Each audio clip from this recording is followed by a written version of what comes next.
Hello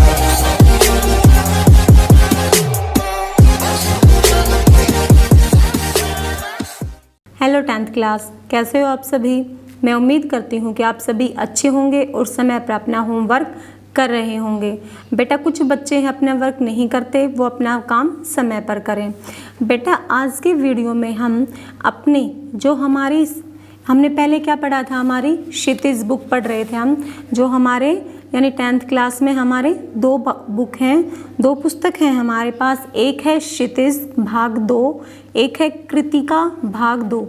पहले हमने अपनी जो क्षितिज जो भाग 2 पढ़ा था उसमें हमने अपने कुछ लेसन पढ़े, कुछ 1-2 पोएम पढ़ी हैं। आज हम अपने कृतिका किताब को पढ़ रहे हैं, जिसका एक पार्ट आप पहले पढ़ चुके हैं, माता का अंचल, जिसमें माता के बारे में बताया गया था कि एक छोटा सा बच्चा होता है, वो कैसे अपने पिता से स्नेह रखता है, लेकिन फिर भी वो कभी गिर जाता है, उसको चोट लग जाती है, उसको डर लगता है, तो वो कहाँ जाके छुपता है, अपनी माता के आंचल में छिप जाता है। उसे हमेशा वही ज़्यादा प्रेम मिलता है। ये नहीं है कि पिता उससे प्रेम नहीं करते, बल्कि उसके पिताजी भी बच्चे से बहुत ज़्यादा प्रेम करते हैं, लेकिन एक छोटा सा बच्चा क्या होता है, अपनी माता के अंचल के अंदर ज़्यादा अपने आप को क्या है कि समझता है कि मैं ज़्यादा यहाँ पर खुश हूँ, मेरी यहाँ पर ज़्यादा देखभाल होती है। तो वहाँ पर एक माता के आंचल की बात की गई है। तो बेटा आज हम अपना दूसरा पार्ट पढ़ेंगे, जॉर्ज पंचम की नाक। जॉर्ज पंचम की नाक, इसमें एक जॉर्ज पंचम व्यक्ति होता है जिसकी मूर्ति बनी हुई होती है और उसकी नाक आंदोलनकारियों द्वारा तोड़ दी जाती है, यानी काट दी जाती है, और उसके ऊपर उसकी नाक को दोबारा से लगाने के लिए हमारे जो राजनेता होते हैं वो किस प्रकार कार्य करते हैं और उसकी वो नाक जरूरी क्यों है। क्योंकि जॉर्ज पंचम की जो नाक है वो जॉर्ज पंचम की लाट, इसमें लाट शब्द का प्रयोग किया गया है, लाट का अर्थ होता है मूर्ति। तो जॉर्ज पंचम की मूर्ति पर नाक, ये मूर्ति हमारी दिल्ली में स्थित है। और जब हमारी जो इंग्लैंड की जो रानी है एलिजाबेथ, जब वो भारत आना चाहती हैं, भारत का भ्रमण करना चाहती हैं, तब हमारे जो राजनेता हैं, हमारे देश को जो संभालते हैं, उनके सामने एक प्रश्न आता है कि कैसे हम अपनी दिल्ली को सबसे सुंदर दिखाएं। फिर उनके सामने एक प्रश्न आ जाता है कि वो मूर्ति, वो जॉर्ज पंचम की नाक की मूर्ति जो है, उसकी वो नाक उनके सामने सबसे बड़ी मुसीबत होती है, जो कि आंदोलनकारी होते हैं उनके द्वारा वो काट दी जाती है। क्योंकि वो बड़ा बड़ा पहरा रखते हैं, फिर भी जो आंदोलनकारी हैं वो उस मूर्ति की नाक को काट देते हैं। तो बेटा इस मूर्ति की नाक कैसे लगाई जाए, कैसे हमारी प्रतिष्ठा, हमारे देश का सम्मान बचाया जाए, तो इसके ऊपर हमारा ये पाठ है, जॉर्ज पंचम की नाक। इसमें देखो, इसमें सबसे पहले बताया गया है कि जब इंग्लैंड की रानी एलिजाबेथ भारत में आती है तो उसके हिंदुस्तान, हमारे भारत में आने की खबर अखबारों में छप जाती है कि रानी एलिजाबेथ हिंदुस्तान पधार रही हैं। फिर उनके जो रानी एलिजाबेथ थी, उनकी दर्जी के सामने एक समस्या आती है कि उनके लिए कैसे कपड़े सिले जाएं कि जो उनके मान सम्मान को बढ़ाए, क्योंकि वो भारत जा रही हैं, उनको क्या लगे, उनकी प्रतिष्ठा बढ़े, उनका मान सम्मान बढ़े। तो उनका दर्जी क्या हो जाता है, परेशान हो जाता है।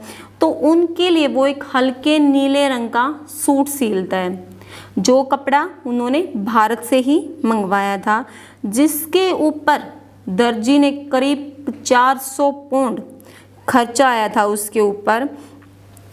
तो वो सूट वो उसके लिए सिलता है ताकि क्या है, उस रानी की प्रतिष्ठा, मान सम्मान बढ़े और उस दर्जी का भी मान सम्मान बढ़े कि ये सूट उस दर्जी ने सिला है। फिर क्या होता है, उसके भारत में आने की खबर छप जाती हैं, साथ में अखबार वाले क्या करते हैं, उसके शाही शान शौकत, उसके घर में जो कुत्ते हैं, उसके घर के दरवाजे हैं, उसके जो रखवाले हैं, उनकी खबर अखबार में छापते हैं कि उनकी शान शौकत कैसी है। फिर होता है कि जब रानी एलिजाबेथ आने लगती है भारत में, तो उसके देश जो हमारे राजनेता हैं वो आपस में विचार करते हैं कि वो भारत आ रही हैं तो क्यों न हम अपनी दिल्ली की काया पलट कर दें, यानी दिल्ली को इतना साफ सुथरा बना दें कि वो दिल्ली उनको पसंद आए। तो क्या होता है, एक तो देखो बेटा वैसे कोई नहीं पूछता, लेकिन जब रानी एलिजाबेथ आती हैं तो लाइनें आई हैं कि करिश्मा होता है, किसी ने किसी से कुछ नहीं कहा और किसी ने किसी को देखा भी नहीं और सड़कें अपने आप जवान हो गई, कि कोई राजनेता किसी से बात करता हुआ दिखाई नहीं देता कि सफाई कर्मचारी से कुछ कहता है कि आप ये करो, बल्कि जो हमारी सड़कें होती हैं वो क्या है, खुद जवान हो जाती हैं, उनके ऊपर इतनी सफाई आ जाती है। राजनेता अपनी प्रतिष्ठा, अपने मान सम्मान को बचाने के लिए दिल्ली की सड़कों को बिल्कुल साफ करवा देते हैं। और जो हमारे दिल्ली के अंदर जो इमारतें हैं वो एक स्त्री के कोमल अंगों के समान चमकने लगती हैं, यानी उन इमारतों की इतनी सफाई कर दी जाती है। फिर आता है उनके सामने एक सबसे बड़ी मुश्किल, यानी दिल्ली को तो उन्हें साफ सुथरा बना दिया उन्होंने, फिर उनके सामने एक सबसे बड़ी मुश्किल आ गई कि जॉर्ज पंचम की नाक कि सबसे बड़ा प्रश्न उठ जाता है उस जॉर्ज पंचम की नाक का, कि जो दिल्ली में सब कुछ था, सब कुछ होते हुए भी कुछ भी नहीं था, कि था सब कुछ लेकिन सिर्फ एक नाक नहीं थी, यानी लोगों का मान सम्मान नहीं था। फिर क्या होते हैं, राजनीतिक जो लोग होते हैं हमारे, वो पार्टियां करते हैं, यानी उसमें बहस करते हैं कि कैसे जॉर्ज पंचम की नाक को लगाया जाए। फिर दोनों इन बीच में एक आंदोलन चल रहा था, यानी कुछ विपक्ष वाले उनके बारे में कुछ और बातें कह रहे थे कि कुछ भी कर ले, रानी एलिजाबेथ को दिल्ली पसंद नहीं आएगी। तो क्या होता है, इसके बीच में वो एक मीटिंग बुलाते हैं, जो हमारे देश की भलाई चाहने वाले जो राजनेता अपने आप को बताते हैं, वो एक मीटिंग बुलवा लेते हैं और मीटिंग में बातें शुरू होती हैं कि क्या किया जाए, कि आप सभी आपस में बात करके हमें बताएं कि हम क्या करें ऐसा कि यह नाक नहीं है, लेकिन कि इस पंचम की नाक तो नहीं है इस मूर्ति की, लेकिन वो नाक रह जाए, कि हमारा मान सम्मान तो बचा नहीं है, कि हमने कितने पहरेदार खड़े किए थे, फिर भी आंदोलनकारियों ने क्या किया, उस नाक को काट दिया, लेकिन फिर भी हम ऐसा क्या करें कि हमारी नाक बच जाए, हमारा मान सम्मान बचा रहे। फिर उन्होंने क्या किया कि उन्होंने एक मूर्तिकार को बुला लिया, कि उन्होंने आपस में सलाह की कि एक मूर्तिकार को बुलाना तय हुआ और वह मूर्तिकार दिल्ली में हाजिर हो गया। मूर्तिकार क्या था, एक कलाकार था और पैसे का क्या था, वो लाचार, यानी उसके पास पैसे की कमी थी। उसने उस देश का भला चाहने वाले लोगों की तरफ क्या किया, उनकी आंखों में आंसू की देखे, उनके लटकते हुए चेहरे देखे, तो उसने उनके देखता रहा। तब उनमें से एक ने आवाज़ दी कि मूर्तिकार तुम्हें जॉर्ज पंचम की नाक लगानी है, कि वो उन चेहरों को देखता रहा खड़ा होकर, कि कोई कुछ नहीं बोल रहा। फिर उनमें से एक व्यक्ति ने आवाज़ दी कि मूर्तिकार तुम्हें इस जॉर्ज पंचम की मूर्ति की नाक लगानी है। मूर्तिकार ने वो बातें सुनी और साफ जवाब दिया कि नाक लग जाएगी। मूर्तिकार क्या कहता है, बिल्कुल साफ बोल देता है कि जॉर्ज पंचम की नाक लग जाएगी, बल्कि मुझे ये बताओ सिर्फ कि ये जो मूर्ति का जो पत्थर है वो कब कहाँ से लाया गया था और ये मूर्ति कब बनी थी, ये पत्थर कहाँ से आया था। तो फिर क्या होता है, उनमें से जो जितने व्यक्ति बैठे होते हैं हमारे देश का भला चाहने वाले, वो एक कलरक को आदेश देते हैं कि तुम इस बात की पूरी छानबीन करो कि ये मूर्ति कब बनी थी, कहाँ बनी थी, इसका पत्थर कहाँ से लाया गया था। तो वो क्या करता है, हमारा पुरातत्व विभाग, यानी जो हमारे पुराने काम होते हैं वो उस विभाग में जाके उन जो पुरानी फाइलें होती हैं उनको पूरा टटोल लेता है, लेकिन उसके बारे में उसे कुछ पता नहीं चलता। फिर वो क्या होता है, वो कलरक लौटकर वापस आ जाता है और डरते हुए बात कहता है कि सर मुझे माफ़ कर दिया जाए, लेकिन जो फाइलें थी वो सब कुछ हजम कर चुके हैं, यानी जो वो फाइलें बनी हुई थी ऐसी कोई फाइलें मुझे वहाँ नहीं मिली जिसके बारे में, इस मूर्ति के बारे में कुछ लिखा हुआ हो। फिर सारे व्यक्ति क्या होते हैं, चुप हो जाते हैं। फिर उस सारा सारा का सारा कार्य किसके ऊपर, उस मूर्तिकार के ऊपर डाल दिया जाता है, उसे दामोदार बना दिया जाता है कि इस कार्य को पूरा करने की जिम्मेवारी तुम्हारी है, तुम कैसे इस काम को पूरा करते हो। फिर मूर्तिकार को बुलाया जाता है कि वो पत्थर की वो फाइलें तो नहीं मिली जिसके बारे में हमें ज्ञान हो चुके कि मूर्ति कब बनी थी, कहाँ बनी थी, किस पत्थर से बनाई गई थी, जिसे मूर्तिकार पत्थर उसको बना सके नाक को। लेकिन वो मसला हल नहीं होने पर क्या होता है, उस मूर्तिकार को दोबारा बुलाया जाता है। तो वह मूर्तिकार बोलता है कि चलो कोई बात नहीं, परेशान मत हो, मैं हिंदुस्तान के हर पहाड़ पर जाऊंगा और ऐसा पत्थर खोज कर लेकर आऊँगा। कि वो बोलता है कि मैं क्योंकि पहाड़, ये पत्थर और कहीं से नहीं किसी पहाड़ से तो आया ही होगा। तो मूर्तिकार बोलता है कि मैं हिंदुस्तान के हर पहाड़ पर घूम कर आऊँगा और ये मूर्ति किस पत्थर से बनी है मैं उसे खोज कर लेकर आऊँगा। तो सभी व्यक्ति क्या होते हैं, खुश हो जाते हैं और वो मूर्तिकार वहाँ से चला जाता है। फिर आपस में वो मूर्तिकार के पास को पत्थर नहीं मिलता तो आपस में लोग कहते हैं, जो सभा में बैठे हुए लोग कहते हैं कि ऐसी क्या कोई चीज़ है इस संसार में जो इस हिंदुस्तान के गर्भ में ना छिपी हो, यानी जो चीज़ें हिंदुस्तान के अंदर वो हर चीज़ें हिंदुस्तान में हमें मिलती हैं, ऐसी कोई चीज़ नहीं है जो हिंदुस्तान के आप गर्भ में छिपी हुई ना हो, जो हिंदुस्तान में ना मिले। तो फिर ये क्या होता है, ये जो छोटा सा भाषण वे आपस में करते हैं वो अखबारों में छप जाता है कि मूर्ति को नाक लगाने की बातें चल रही हैं। फिर जो हमारा मूर्तिकार है वो क्या करता है, पहाड़ी प्रदेशों में, मैदानों में और पत्थरों की जो खान होती हैं उसमें उस पत्थर को खोजने निकल पड़ता है। लेकिन कुछ दिनों बाद वो वापस लौटता है, दुखी लौटता है, उसे वो पत्थर नहीं मिलता। तो वो बाद में एक आंसर देता है कि जनाब ये पत्थर किसका है, कोई विदेशी पत्थर है, हमारे हिंदुस्तान का पत्थर नहीं है, अगर होता तो मुझे ज़रूर मिल जाता। तो फिर क्या होते हैं, सभी लोग खामोश हो जाते हैं। तो लोग आपस में बातें करते हैं कि हिंदुस्तान में ऐसा क्या है जो नहीं मिलता, तो फिर ये पत्थर क्यों नहीं मिल सका। फिर मूर्तिकार चुपचाप खड़ा रहता है। फिर वो एक बात फिर रखता है कि मेरे पास एक क्या कहते हैं, एक सलाह और है जो मैं आपको देना चाहता हूँ। तो वहाँ पर सभा बैठे हुए लोग पूछते हैं कि बताओ क्या बात है। तो उसने कहा कि जो सारे दरवाजे बंद कर दिए जाएं। तो उसके कहने पर वो जो सभा के जो बैठक थी उसके जो सारे दरवाजे खिड़की क्या हैं बंद कर दिए जाएं, जिससे वो बातें बाहर ना पहुंच सकें। तो मूर्तिकार उनको एक सलाह देता है कि हमारे देश में बड़े बड़े जो राजनेता हुए हैं, जो बड़े बड़े जो शहीद हुए हैं, उनकी मूर्तियां भी बनी हुई हैं। हम उन मूर्तियों की नाक उतार कर काट करके जोज पंचम की मूर्ति को लगा देते हैं, जिससे हमारा मान सम्मान बच जाएगा। फिर क्या करता है, जो वो काम भी किसको, मूर्तिकार को दे दिया जाता है कि चलो ठीक है, तुम घूम के आओ, जितने भी हमारे जो शहीद हुए हैं उनकी मूर्तियों की नाक को चेक करो, उनको तलाश करो और जिसकी नाक सही हो, फिट बैठती हो, उस नाक को ले आओ।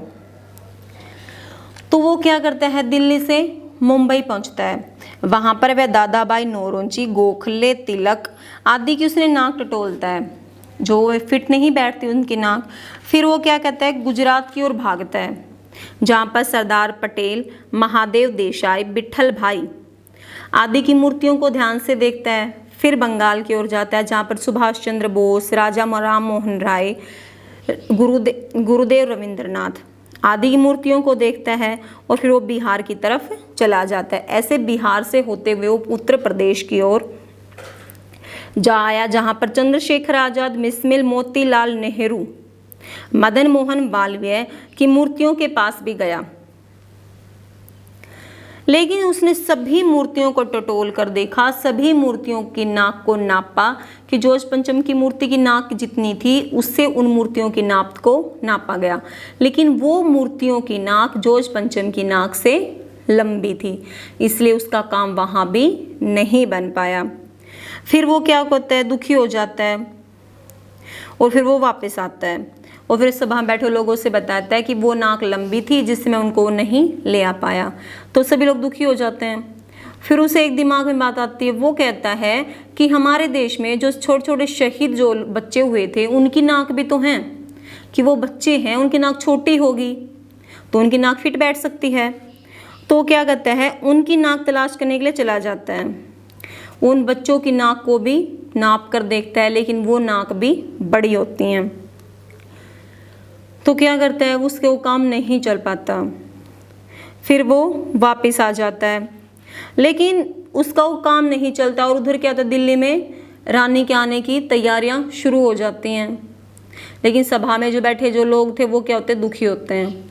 जब मूर्तिकार उन्हें बताता है कि किसी भी शहीद बच्चे की या आंदोलनकारी की कोई भी नाक उस नाक पर फिट नहीं बैठ रही है, तो सभी दुखी हो जाते हैं कि इस सम्मान का क्या फ़ायदा, हमारी दिल्ली का क्या फ़ायदा, इस सफाई का क्या फ़ायदा। आपस में वो बातें करने लग जाते हैं। फिर मूर्तिकार उन्हें दोबारा एक सलाह देता है कि आप परेशान मत होइए, नाक चुनने का काम मेरा है, आप सिर्फ इजाज़त दे। कौन सा नाक चुनने का काम उसका है कि वो उनको कहता है कि हमारे देश में 40 करोड़ जनता है, जिनमें से किसी एक व्यक्ति की जिंदा नाक काटकर उस मूर्ति को लगा दी जाए, जिससे हमारा मान सम्मान बच जाएगा। और फिर बाद में लोग क्या कहते हैं, उसको इजाज़त दे दी जाती है कि चलो तुम ठीक है, तुम ऐसी नाक ढूंढ लो और उसे काट कर उस मूर्ति पर लगा दो। और फिर थोड़े दिनों बाद क्या होती है, जो जोज पंचम की नाक के पास जो तालाब होता है उसको सुखा दिया जाता है। उसकी जो अंदर जो कीचड़ होता है उसको बाहर निकाल दिया जाता है और उसके अंदर साफ पानी डाला जाता है। साफ पानी क्यों डाला जाता है, क्योंकि वो एक जिंदा नाक थी, ताकि वो नाक सूखने न पाई, इसके अंदर उसके पानी डाल दिया जाता है। तो फिर क्या होता है, उस आप नाक तो लग गई, अब बाहर भीतर हर जगह दिल्ली में क्या रानी एलिजाबेथ की आने की तैयारियां चल रही थी। लेकिन जो क्या होता है, जो मूर्तिकार था वो अपने बताए हुए हल से परेशान भी था। फिर उसके बाद थोड़े दिन बाद क्या होता है कि मूर्ति की नाक लग जाती है, किसी जिंदा व्यक्ति की नाक लगा दी गई है और अखबारों में सिर्फ एक बात छापी जाती है कि जॉर्ज पंचम की जिंदा नाक लगाई गई है। यानी जिंदा नाक लगाई गई है, इसका मतलब ये था वहाँ पर कि यानी ऐसा लग रहा है कि वो नाक कोई पत्थर की नहीं है, कि उसको नाक को ऐसा बनाया गया कि वो पत्थर की हमें नहीं लगती। कि इसके बाद में वो जिंदा नाक वाला क्या होता है, नाक वाला मसला भी हल हो जाता है। तैयारियां शुरू हो जाती हैं रानी एलिजाबेथ के आने की, हर जगह सफाई होती है। लेकिन उस दिन सभी कुछ खामोश होता है। खामोश क्यों होता है, क्योंकि उस जो मुर्दा जो हमारी वो जो लाट है, मूर्ति है, उस मूर्ति की नाक को एक जीवित व्यक्ति की नाक लगाई गई है। कि हम लोग अपने मान सम्मान के लिए किस हद तक जा सकते हैं, कि हमारा मान सम्मान बना रहे, इसके लिए हम एक जिंदा व्यक्ति की नाक को लगा देते हैं। तो बेटा ये था आपका जॉर्ज पंचम की नाक। यानी एक नाक अपने मान सम्मान को बचाने के लिए जो हमारे बड़े बड़े जो सभापति, जो राजनेता होते हैं हमारे देश को संभालने वाले, वो क्या कर सकते हैं। Okay students.